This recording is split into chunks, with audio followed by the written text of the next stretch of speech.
Have you ever wanted to go on a heartfelt journey in the lives of your loved ones and newfound acquaintances?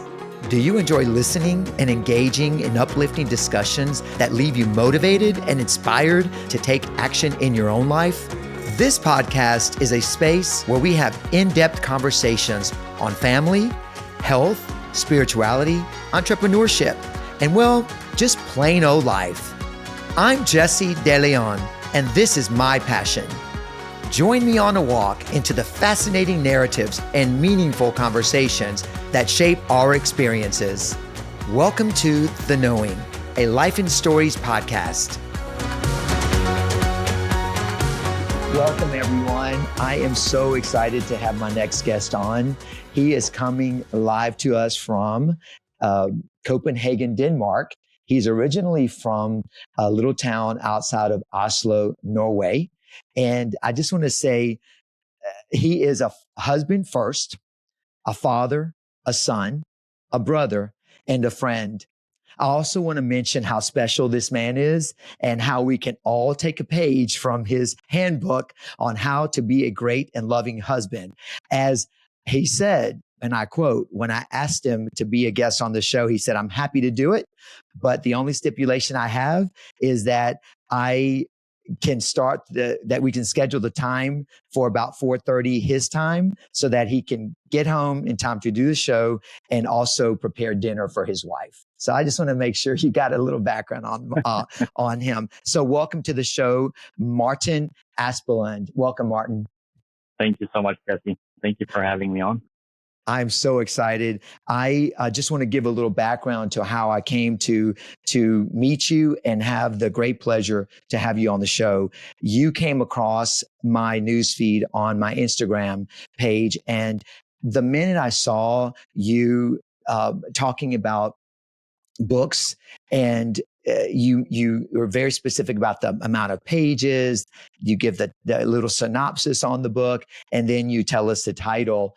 I immediately felt this affection you have for reading, this warmth in your spirit, and it just came through. So I want to, again, welcome you. And I want you to, well, first of all, again, I want to say how incredible social media, internet is. For all its challenges, it is so great because we got to meet. So Martin, can you give us a little background on your education and your background in what you do for a living? Definitely. I was educated. I did my university, like you said, I grew up in Norway, but then I went to Denmark for my university studies, where I was educated in finance and economics. And I graduated in last year, in fact, and then I had a full-time job, or I had two jobs. Right now I'm working in the biggest insurance company in the Nordic region. It's called Tryg, as an analyst. So that's sort of what I do for a living.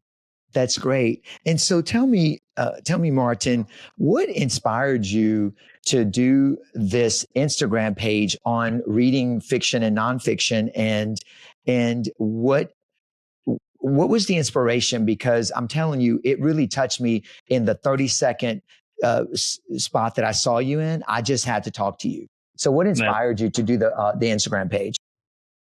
So I think, well, obviously I have a passion for reading. And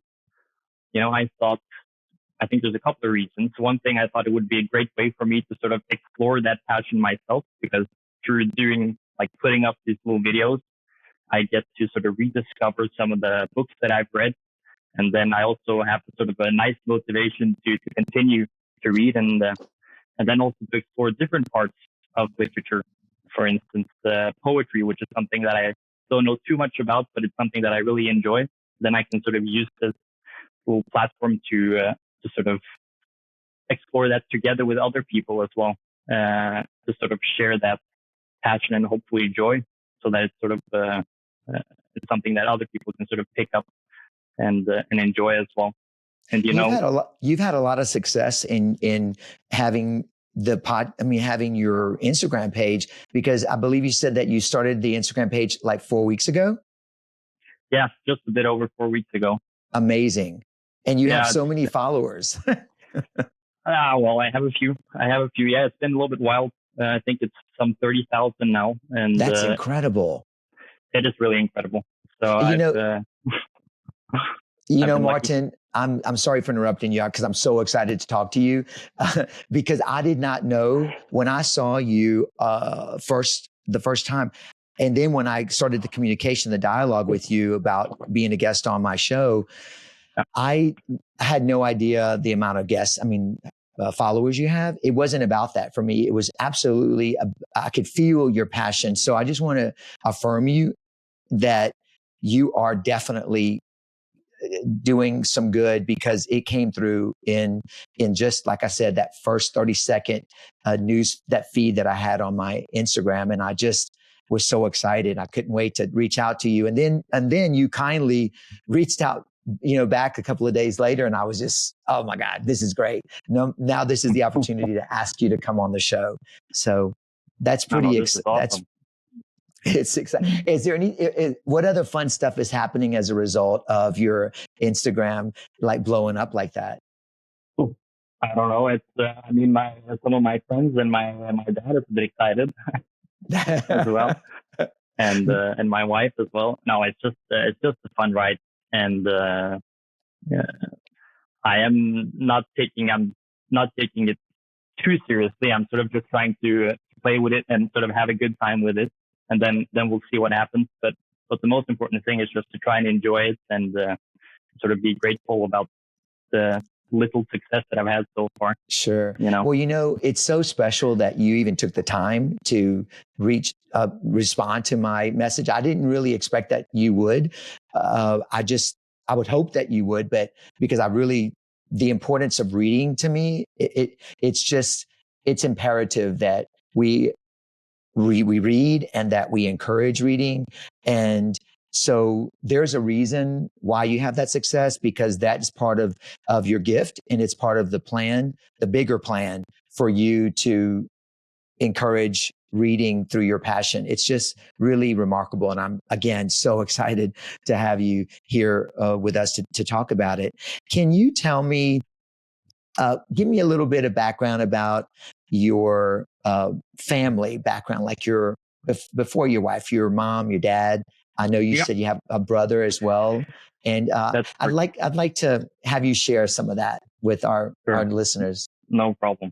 So I sort of grew up, like you said, in the small town in Norway, and I had my dad, who's sort of like an entrepreneurial type, and then my mother was a creative type, and so I sort of got this, you could say, love for reading from my mother, and then I have an older brother that's 3 years older than me.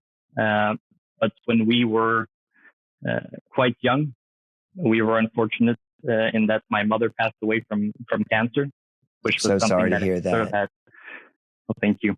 Something that had sort of a big impact on all of our lives.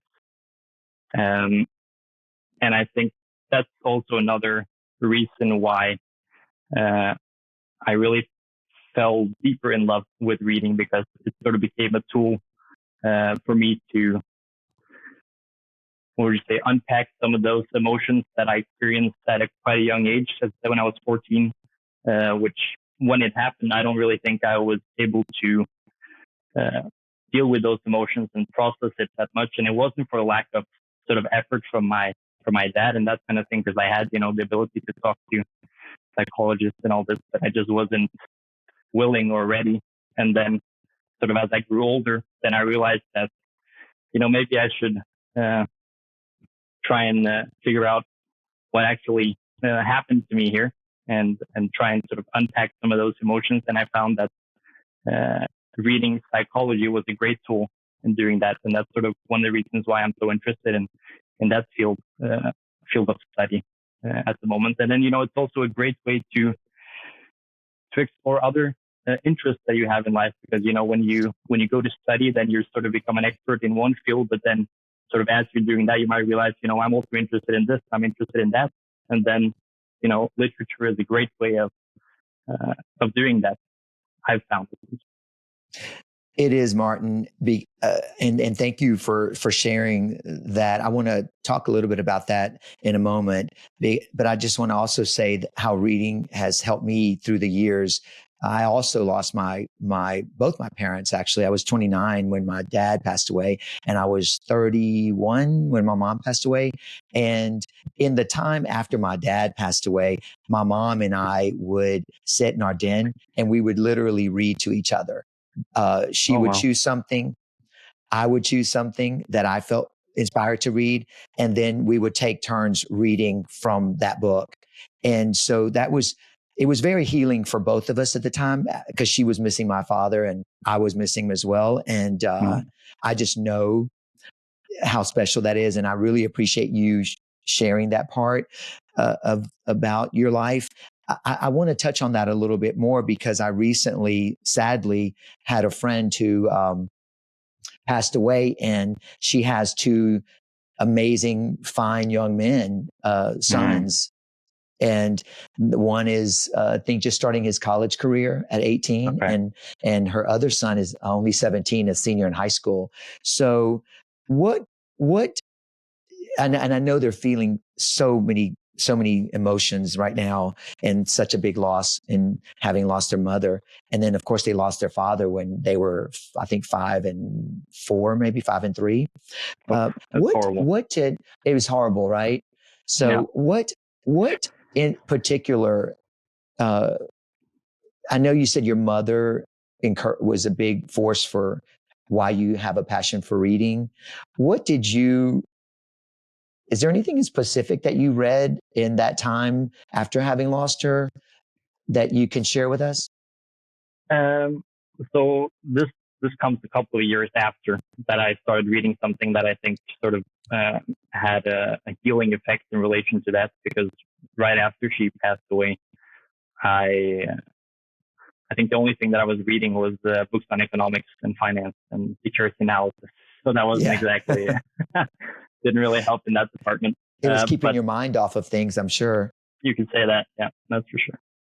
But I think one particular thing that I realized as I grew a little bit older, when I got into some of the literature in psychology, is about the therapeutic process, which is sort of writing down the memories and the emotions that you have is a great way of dealing with really strong, really strong emotions and processing it. Because if it just stays in your mind and in your body and you can't really uh, concretize it or sort of make it material in some sense, then it can be really difficult to deal with. And that's something that was a great help for me. So I literally sat down and then I did this over a long time, but then I sort of started writing down the things, the memories that I had and, some of the emotions that I was sort of feeling again coming up as it was happening. And that was a tremendous help for me. And then that sort of helped me to be able to talk about it perhaps more easily with friends and family. And so that would be, I think, my big advice. Wow, Martin, that is really, really super special. And thank you for that. Because if these young men are listening to this episode, I hope they are, uh, that the words you just spoke hopefully can help them, and not just them, but anybody who's ever lost anyone. Even when we're adults, losing someone as an adult is very challenging and can be really tough. And Yeah. so this goes out to them too. And I when I went through my loss, it was the first time I actually really started journaling. So it's interesting that you mentioned that, because everybody kept telling me, maybe you should write this down, because at Mm. that time I wasn't speaking to a psychologist, a therapist, and it was really helpful to do that. So thank you so much for that, for reminding me of that too.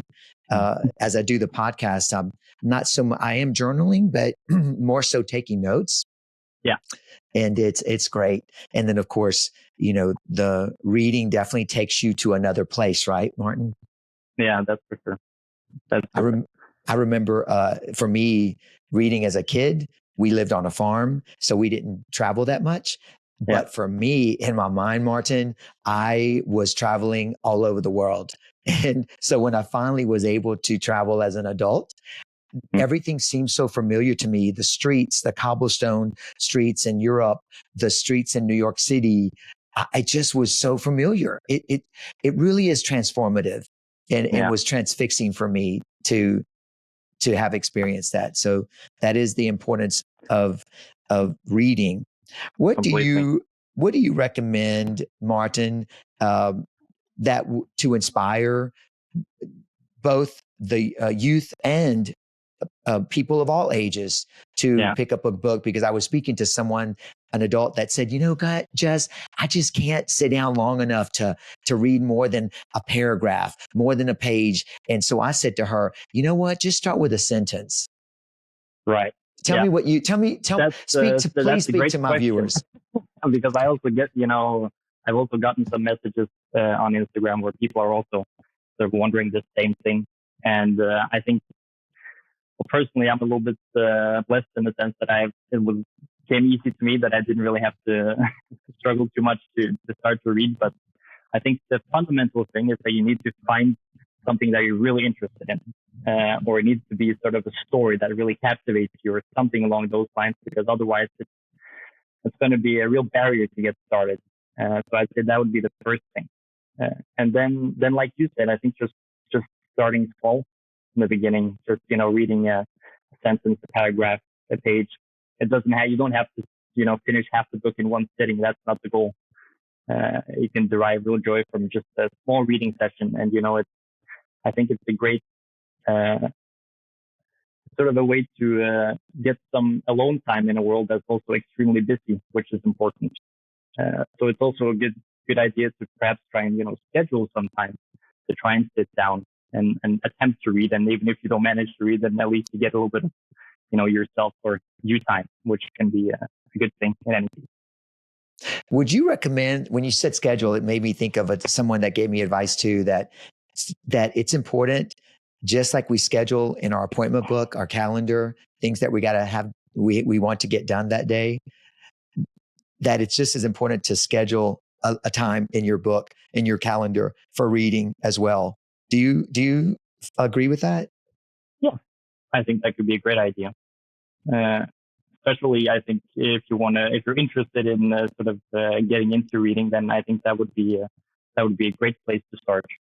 I can't say that I do that personally, because at some point I think if you start loving to read, then it's more, you're sort of always trying to find little windows where you get some time to read, but when you sort of have gained that affection for it, I think it comes rather easily. That's great. That would be my, yeah. When do you get a chance to read? I mean, you have a 2-month-old baby now. Yeah. You come home and cook for your wife, which is amazing. And so tell me, when do you find time to read, and how often how much time do you actually get to read per day? Right. I have a very tolerant wife. And she's sort of she's a lovely girl that gives me some time to sort of some me time, a little bit every day if it's possible, depending on how busy it gets. And so then, I'll be able to read. Normally we read during the evening, because the baby will be sleeping, for an hour and a half, 2 hours. And then I get to read during that time. And then often sometimes I'll bring my book when I go to work as well. And then I'll take a small reading break, if it's possible. And then anyway, I'll, if I do a lunch by myself, sometimes I'll read as well. And, sometimes, for these past couple of days, I have sort of purposely done lunches sometimes by myself. And then I've read a little bit, and then I've sort of taken down notes for what I wanted to do for my videos and this kind of thing. So that's also been a really cool thing. That's so exciting. You mentioned how not only is reading good for the mind and the spirit, that you get to spend some you time with you. Mm. That's really been on my mind lately. And things I'm reading are all pointing to how important it is to know oneself. And when you and I were talking the other day, I wanted to quote Plato and Socrates, but I wound up quoting Plato, but it was really more Socrates that said more about how important it is to know thyself, to know oneself, right? Exactly. That's exactly right. I completely agree. And that's exactly what psychoanalysis is all about as well. It's sort of getting to know yourself, which I think is tremendously interesting. Tell me about psychoanalysis. I know that you mentioned that you became interested in that after your college career, I believe, and part of that was also helpful in your grieving process for you when you were 14 when you lost your mom. Yeah, exactly. Yeah, I got interested into psychoanalysis while I was at university.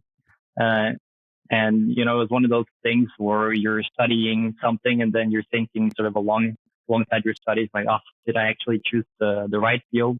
Okay. But then that's the great thing about reading, that you don't have to take a class or, or have a degree. You can still learn about things.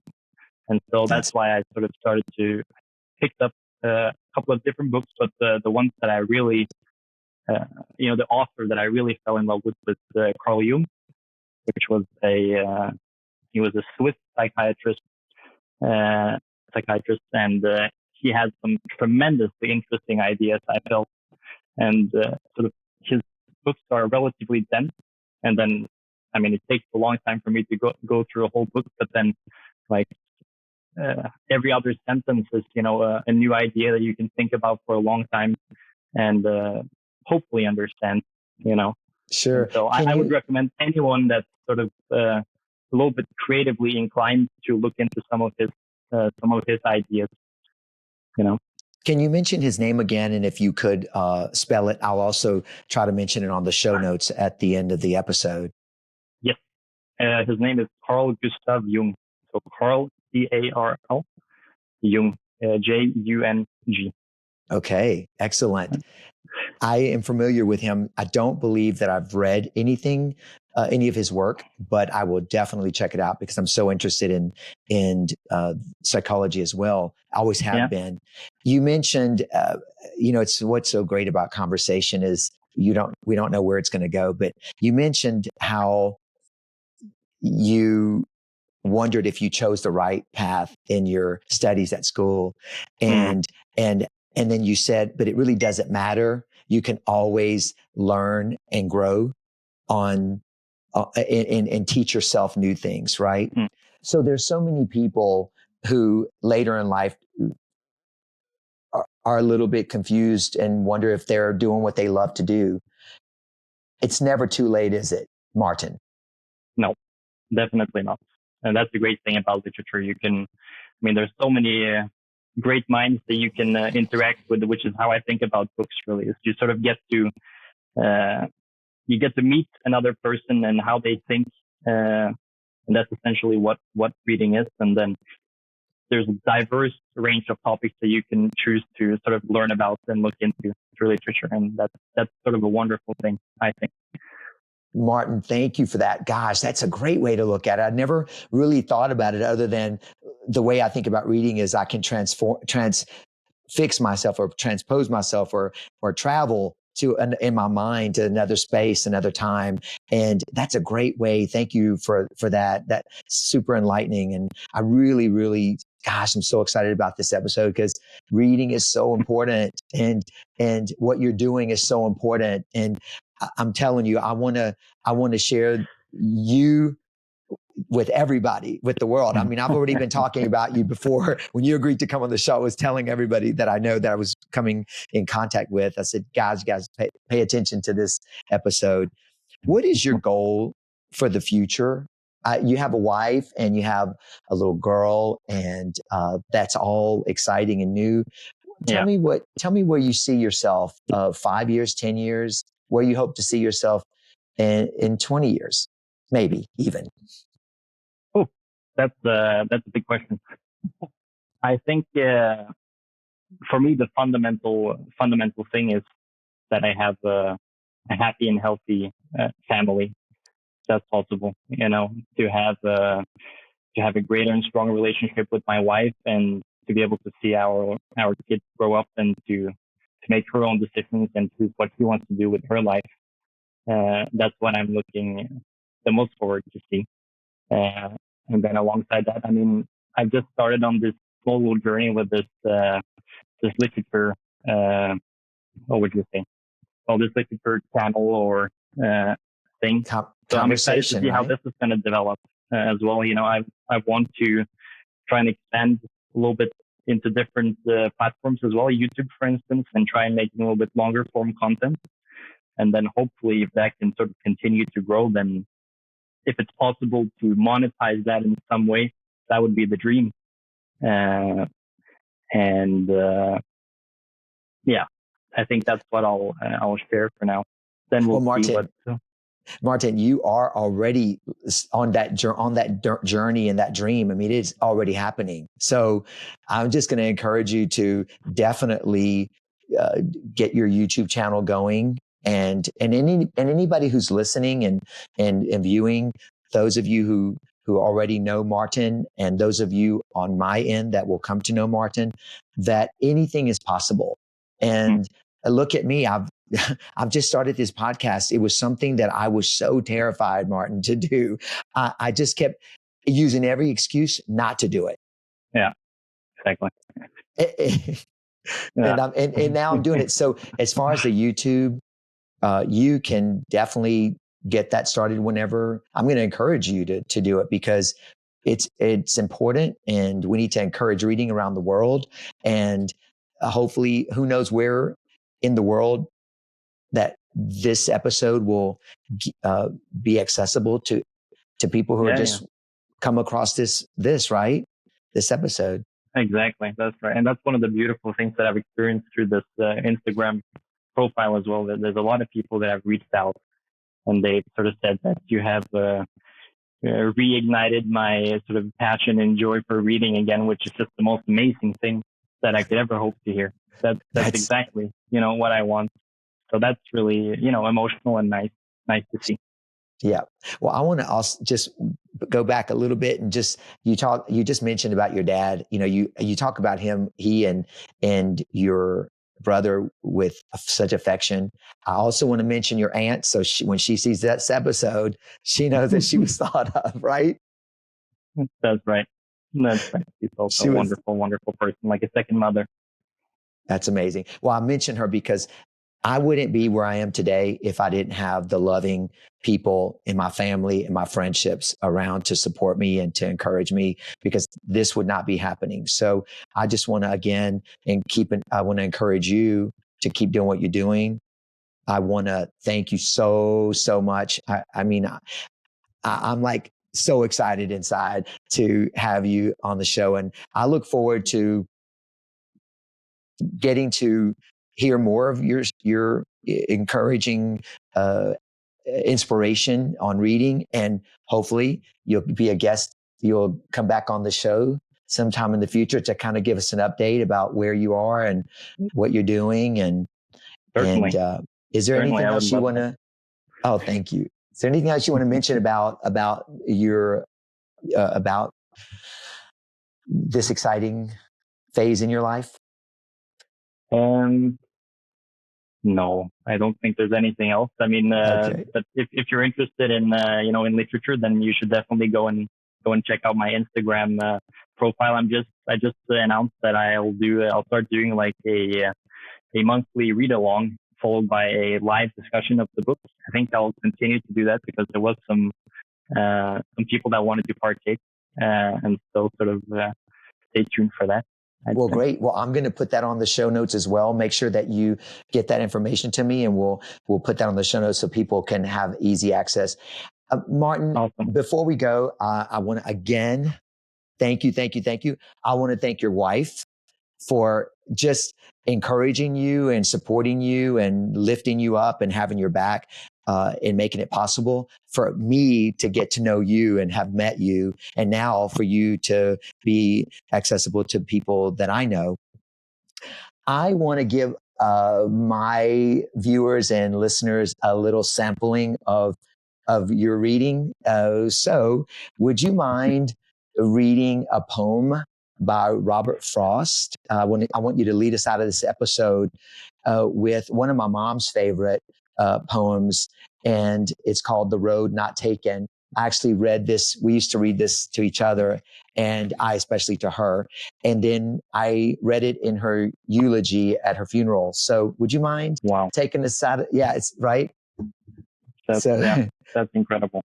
Would you mind taking us out of this episode with your incredible talent, your great passion for reading, your warm and engaging voice, and much success, much blessings for your future and your family. So I'm going to leave it to you now. Thank you so much, Jesse. And likewise, thank you for having me on. And I would love to end the episode in this way. So, like you said, The Road Not Taken by Robert Frost. Two roads diverged in a yellow wood, and sorry I could not travel both, and be one traveler. Long I stood, and looked down one as far as I could to where it ends in the undergrowth. Then took the other, assessed the spare, and having perhaps a better claim, because it was grassy and wanted wear. So as for the passing there, had warned them really about the sea. And both that morning equally lay in leaves no steps had trodden black. Oh, I kept the first for another day, yet knowing how way leads on to way, I doubted if I should ever come back. I shall be telling this with a sigh, somewhere ages and ages hence. Two roads diverged in a wood, and I took the one less traveled by, and that has made all the difference. Bravo. Thank you again. I'm just so touched, and you're a special guy. Thank you very much, Jesse. Thank you. Thanks for having me on. You're very welcome.